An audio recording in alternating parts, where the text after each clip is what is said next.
Segja má að kraftlyftingar á Akureyri hafi gengið í endurnýjun lífdaga með ungum og dugmiklum lyftingamönnum. Mikil fjölgun lyftingaiðkenda hefur átt sér stað en félagið var stofnað í ársbyrjun 1975. Stofnfélagar voru 60 en í dag eru félagarnir 500, þaraf eru 300 iðkendur í 3 deildum félagsins. Húsnæði félagsins í Sunnuhlíð og þar æft af kappi frá morgni til kvölds. En hvernig stendur á þessari velgengni? Mikil vinna á bakvið það, ég hugsa að það sé aðalástæðan og bara svona góð hefð fyrir lyftingum á Akureyri. Sér þessi kringum okkur að mikið að fólki að taka á því, sko. En aðstæðan hérna í Sunnuhlíðinni, hún líklega mjög góð? Já, hún eiginlega bara mjög góð, sko. Nóg pláss og svona býður upp og það geta þjónustað mikið, sko. Hér starfsemi frá morgni til kvölds þá? Sko, við erum með skipulagða starfsemi frá 12:30 til 11:30 alla virka daga og síðan náttúrulega ég og fleiri að þjálfa og æfa á öllum öðrum tímum, sko. Allir sem gangi félagið þau fá svona kort og að því að þeir reyna að ákveða sjálfur, ef þeir eru vakt að vinna eða eitthvað geta þeir komið á nóttinni og tekið æfingarnar sínar. En þú ert formaður þá bara í fullu starfi við þetta? Ég alveg primus motus í þessu, þannig að já, ég hef miklu meira fullt starf í þessu. Unglingastarfið, hvernig það? Það síbatnið, sko. Ég hugsa að 100 manns krakkar gæti sér keppt síðan 2010 eða eitthvað. Það var svona gott svona flæði í kringum með það, sko. Og fá þessir krakkar góða þjálfun? Heimsklassa þjálfun. Það ekkert annað. Einhver skýring á því hvers vegna kraftlyftingar hafa notið svona mikilla vinsælda á Akureyri? Ég held að það hafa bara verið mjög vinsælt en áður fyrir, sko. Svona lyftingaíþróttir og hluti, sko. Og síðan náttúrulega mjög löng hefð fyrir þessu. Félagið var stofnað 7. janúar 1975, þannig að fólk búið að vera að lyfta hérna í mörg ár, sko. En svona í gegnum tíðina þá hafa væntanlega svona skipst á hægðir og lægðir? Já, klárlega, sko.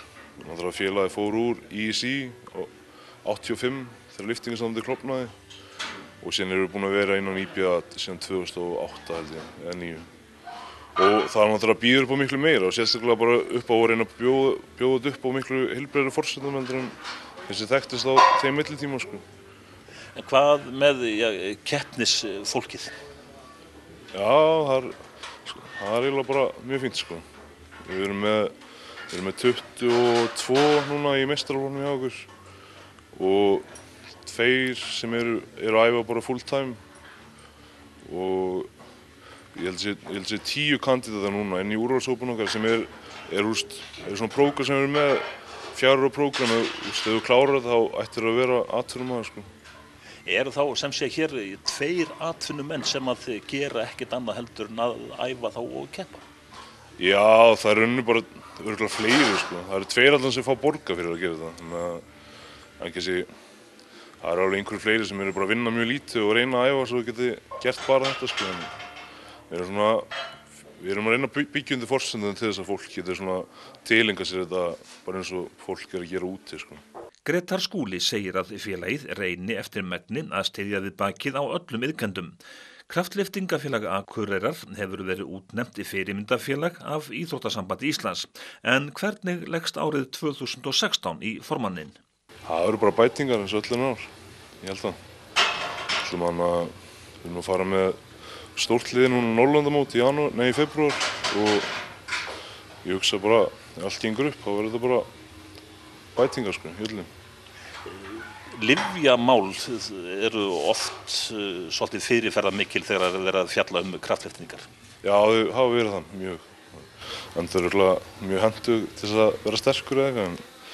En það er mjög svona skýr svona hugmyndafræði hérna í gangi í gyminu hvernig við ætlum að hafa þetta og lifir ekki inn í þeirri mynd, sko. Hvernig takið þið á þeim málum? Allir sem gangi í félagið þurfa að skrifa undir samkomulag. Kemur fram að þeir séu ekki notað lyf eða hafa notað lyf síðastliðna 6 mánuði. Og síðan bara mjög skýr viðurlög í kringu það. Síðan allir sem eru í meistarafloknum sömuleiðis skrifa undir viðurlög og mjög háa fjársektir til dæmis að myndu koma fallið eða hvernig, sko. Viktor Samúlsson atvinnumaður. Hann var kjörinn kraftlyftingamaður ársins 2015. Hvað þú búinn að æfa kraftlyftingar lengi? Síðan 2008 hugsa ég. Ég var 15 ára og keppti á fyrsta mótinu mínu en byrjaði kannski að æfa Svona 13 eitthvað að leika með bara, með dúlli. Og hvað kom til? Ég var að æfa handbolta og það var alltaf svona styrktaræfingar með því og mér fannst það oft bara skemmtilega heldur en kannski handboltinn sjálfur. Þannig að ég ákvaði að gera bara meira af því. En þú ert núna orðinn sem atvinnumaður. Já, svona. Kannski nálægt að kemst í kraftlíkum. Að vera atvinnumaður. Ég svona vinn hérna hjá félaginu og æfi í vinnunni og svona, það er mjög fínt. Ertu mættur hérna bara snemma á morgnana og byrjar að lyfta? Já, ég er að taka oftast 2 æfingar á dag og kem hérna á morgnana 9-10 og svo aftur 5-6 á daginn. Árið 2015, árið í fyrra, þá varstu valinn kraftlyftingamaður ársins. Já, kraftlyftingamaður ársins og ég var stigasti lyftarinn á árinu líka yfir alla þyngdarflokka og aldursflokka. Þannig að það gekk mjög vel, vann öll móti sem ég keppti á hérna heima og svo gekk ágætlega úti á bæði HM og EM líka. Hvernig finnst þér staðið að ykkar aðstöðu hérna á Akureyri? Það fer vel okkur sko, en það væri líka fínt að það væri kannski eitthvað svona öruggara. Það er ekki hættu á því að það sé kannski selt hús eða eitthvað annað og maður þurfa að fara eitthvað annað á 3-4 mánuðum. En það fer mjög vel okkur hérna í kjallaranum. 2016, hvernig leggst það í þig? Bara mjög vel. Þetta er síðasta ára mitt í úlingaflokki, það er 23 ára og yngri. Og þannig að ég er elstur í þeim flokki og stefni bara á að vinna öll þau mót sem ég kepp á. Þannig að þú ætlar að koma heim með medalíur? Já, ekki spurning. Helst bara heimsmeistaratitil og maður vil ekki segja mikið, bara gera sitt besta. Það er það stefnan.